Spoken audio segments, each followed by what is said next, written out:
Two of the top teams in the East trying to keep pace on Sunday. Toronto Raptors sitting in the second spot in the East. Philadelphia 76ers holding on to the fourth spot.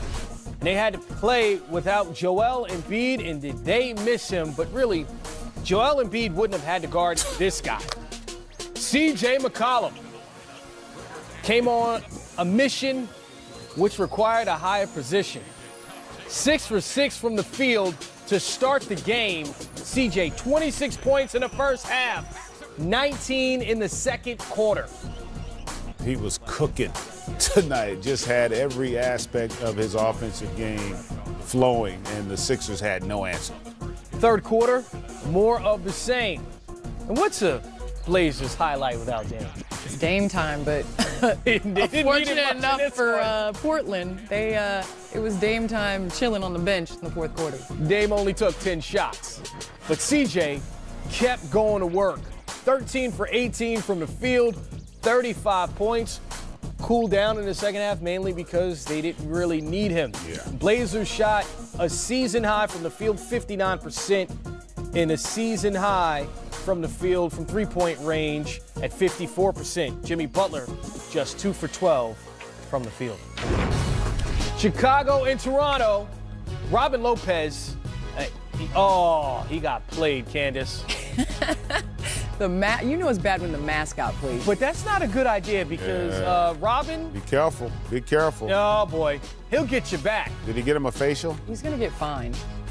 Probably not. Look, The karma got him. Here. I tell you, he might not get fined, but he was shacking a fool there for a little while. Yeah, Zach LaVine, that counts as a field goal attempt. Was that Let's a butt see it fumble? one more time. Was that a butt fumble? Hold on, let me see. Oh, and then he flopped. Wait, he flopped. You flop when your own teammate hits you. Oh, my goodness. Oh, my. And, karma worked out for Zach LaVine on the other end, at least for this one bucket. Not his best shooting night.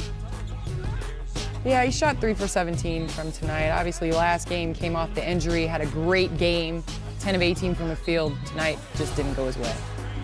Everything went Kawhi Leonard's way as he found multiple ways to score. The Raptors ahead. How about a Diesel Dunks nominee? Oh! My goodness. Ibaka? Chris Dunn catches him, but He got. even Yeah. better, how about Jonas Valanciunas? I'm glad I'm out of the game. That's on you, buddy. Looking like the most interesting man. Kawhi Leonard, very often the most intriguing man. Really, we don't know what he's thinking. But we know he had 27 points, 9 rebounds, and you notice the Chicago Bulls, just 89 points, second lowest scoring night against Toronto this season. Defense prevailing. So we see the Raptors handle their business, and they currently sit in second place in the Eastern Conference. And this year they've been in first place for a long period of time. The Milwaukee Bucks currently occupy that spot. They've had a lot of injuries. Kawhi Leonard sitting out the second night of back-to-backs. Kyle Lowry missing 6 of the last 7 games. So Jonas Valanciunas on the bench there. Those injuries caught up with them, and are they still your favorites in the East? Well, the way that they were playing at the beginning of the season has been hampered by missing your point guard in Kyle Lowry. There were numerous games where Kawhi sat out and they were able to win and win handily against great opponents. And the Clippers, as well as beating Golden State, the Lakers on their West Coast swing. So I think their main concern right now should be getting your point guard back healthy, and so that he can play meaningful games in March and April. Yeah, and because of all those injuries, if you look up, they got to be happy with where they are, because your goal to be the 1 seed still very much intact. And I think if they get healthy, they'll get an opportunity to get more continuity, because that's the one thing. Remember, this is Kawhi's first year. It's a challenge when you bring in a guy of his caliber, because his game's different than DeMar's. And so everybody's kind of has to adjust to that. But I think they've done a pretty good job with it overall. His transition in terms of his impact on the games has been pretty seamless, and I think that's going to continue to play itself out as they move forward. I just think that Eastern Conference, man, it's going to be a heavyweight battle, because Toronto, as we see, we're not even talking about Boston. They're still going to be there, and they're going to be a factor once we get closer to the postseason, even Philadelphia. So I just think it's setting up to be a really, really intriguing matchup in terms of seeding. Who gets who in the second round? It may determine ultimately who can get to that conference final. Candace, we saw what happened with Philadelphia. It seems like their three guys are as good as any three guys in the league when you talk about Ben Simmons, Joel Embiid, and Jimmy Butler. But with Embiid out and Jimmy Butler going 2 for 12, they weren't competitive. Whereas you look at Toronto, they're a deeper team. How do you view Philadelphia in the postseason if they have issues if one of those guys are out? Well, Philadelphia in the postseason last year was a problem because of their in-game situations. That inability to have a guy down the stretch that had playoff experience that you could throw the ball to. You can't obviously bet on injuries in terms of if anybody's unhealthy and their main guy's missing, then of course they're going to lack something on the offensive and defensive end. But I think this season with Jimmy Butler being kind of implemented within the offense, him ending games a lot of the time for Philly and ending games well. I mean, they've taken a huge jump forward. But to add to that, they're missing two role players in Covington and Sarge that they had a year ago that are able to provide that defensive, input, but also be able to knock down the three-point shot for them to have spacing for Ben Simmons to attack. Yeah, and keep in mind, they got beaten 5 games in the second round. So they've added more. It may not show in the regular season, but come postseason, I think this group better suited to make a push. Plus, remember, Embiid and Simmons are going to be better. They're still young players developing. I think Philly's on track. Well, if you're Orlando and you want to get a win, it's easy. Pass it to Fournier. The Magic relied on him, and it paid off. Orlando and Detroit came down to the wire. Defensively, we executed. GA, the easy thing is to talk about the monster stat line, including the career high with 6 blocks or the 7 assists. But more interesting there was the body language. Robert Covington, Karl Anthony Towns, hugging. There seems to be a lot of chemistry between the two, and that's what was missing in Minnesota. How important is that for them going forward and just seeing that small moment between those two? I think ultimately it's going to be whether or not Karl Anthony Towns is ready to play the way he played tonight, more consistent. And he's been better individually, no doubt about it, since the trade. Covington has really been solid for them as well. But it's going to be more a matter, is this going to be a playoff team? I like the fact that he was more active. Like, that's the issue. And listen, I do think that was part of the issue that maybe Jimmy Butler had, because Jimmy Butler knows how talented Karl Anthony Towns is. But the question was he playing up to his potential on a consistent basis? And I think that was a big concern. When you look at the two guys Jimmy Butler's playing with now, I don't think there's any question that those two guys are better at this stage than Towns and Wiggins are.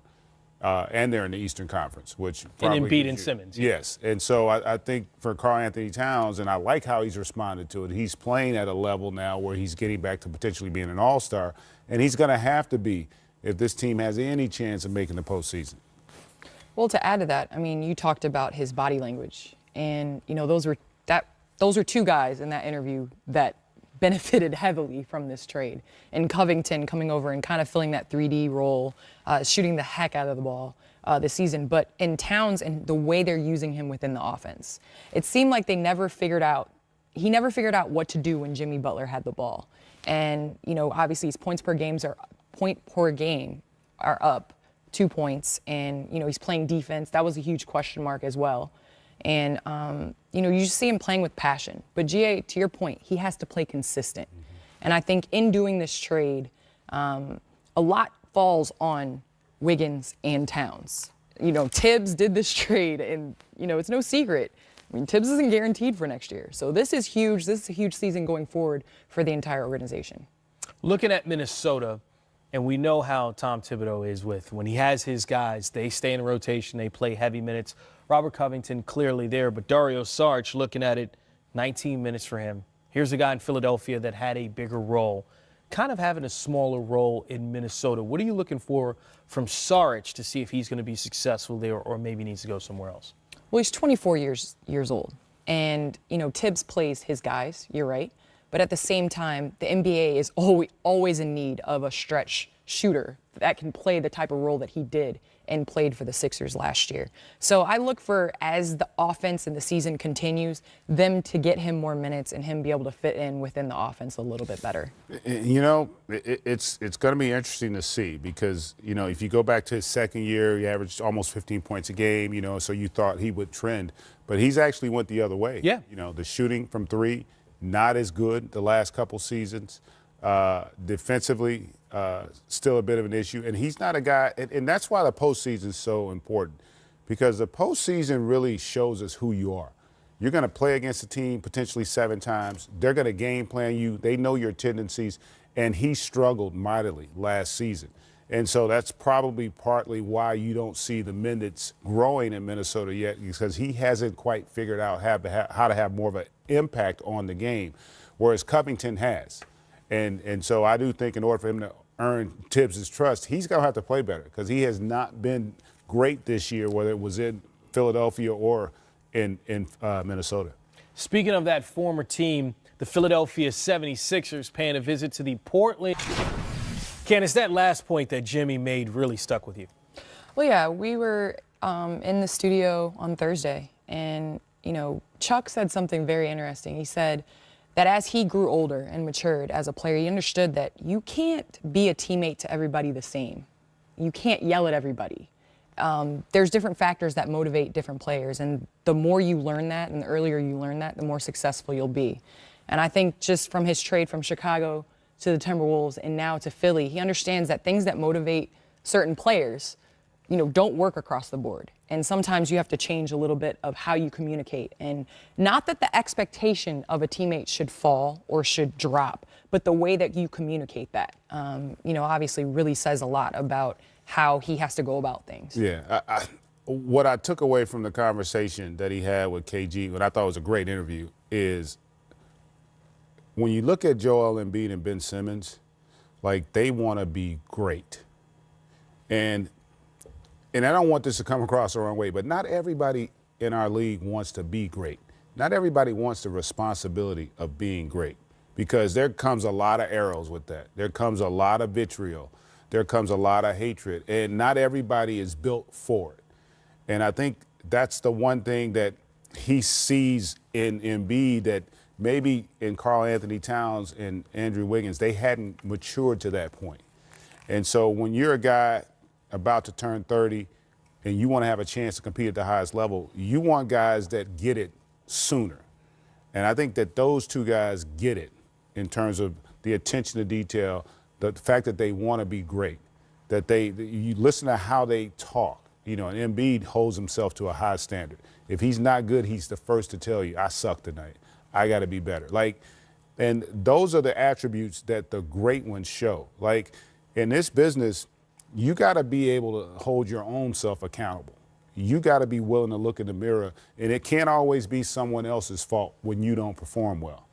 You know, and that's, I think we got a little bit somewhat in Minnesota. Rightfully or wrongfully, that's what I took away from that. I think he feels with these guys, they ride or die. Like Simmons and Embiid, they're trying to win championships. They're not trying to win the PR competition. They're trying to win. And I think he feels like that's what I want at this stage of my life, is to be on a group or with a group like that. I think the thing we can see, we can look at all the stats we want to all day, but when Jimmy Butler and Ben Simmons went, we're the headband brothers, and you look at why they decided to do that, was to make a commitment defensively, to try to be better as a unit defensively. What does that tell you about this group? Again, so many great things came out of the Kevin Garnett interview, but defensively, what their identity wants to be. Well, they are capable of being a great defensive team, as they showed glimpses last year. I mean, ranking 3rd in defensive rating last year, obviously just 11th this year with the addition of Butler. But you also have to think they're a little thin on the perimeter in defense, and so they have to make up a lot in what you spoke to earlier, just rely heavily on Butler to not only put the ball in the basket in the closing minutes, but also be able to defend the best player on the other team. They have the ability to switch with size like Ben Simmons, and also they have the will. They want to be a good defensive team. They know that to win a championship, they have to be. And Ben Simmons has gone on record saying that he wants to be Defensive Player of the Year. Joel is a candidate for that. So they have all the pieces. And again, that right there speaks to what I just talked about. Like, you know, it used to be like you'd hear guys when they'd come into the league, you heard different, you know, I want to be an iconic player. I want to be an all-time great. And people, oh, that's Eric. No, that's a belief that you got to have. Like, you got to set those goals for yourself if you really want to be great. If you want to aspire to the highest level, you don't come in saying, man, I just want to be a journeyman. You know, I just want to play in the NBA for 12 years or 15 years. No, I want to leave my stamp on the game, and that's what I think those guys have. Now, granted, the statistics may not bear it out, but I can guarantee you they're better prepared for the postseason with Jimmy Butler. No disrespect to what you get with Covington, who's a really good player, and Sarge, but they have another guy that can make every play, whether it be score it, defend it, rebound it, pass it, when it matters. They didn't have that last year. He gives them that in those big moments, those critical winning times as they progress and get better. Yeah, the bench is not where they probably would want it, but they're closer to their goals now than they were 2 months ago. You say in winning time, in the clutch, having that right player. The team they're playing tonight, the Portland Trail Blazers, have that in Damian Lillard for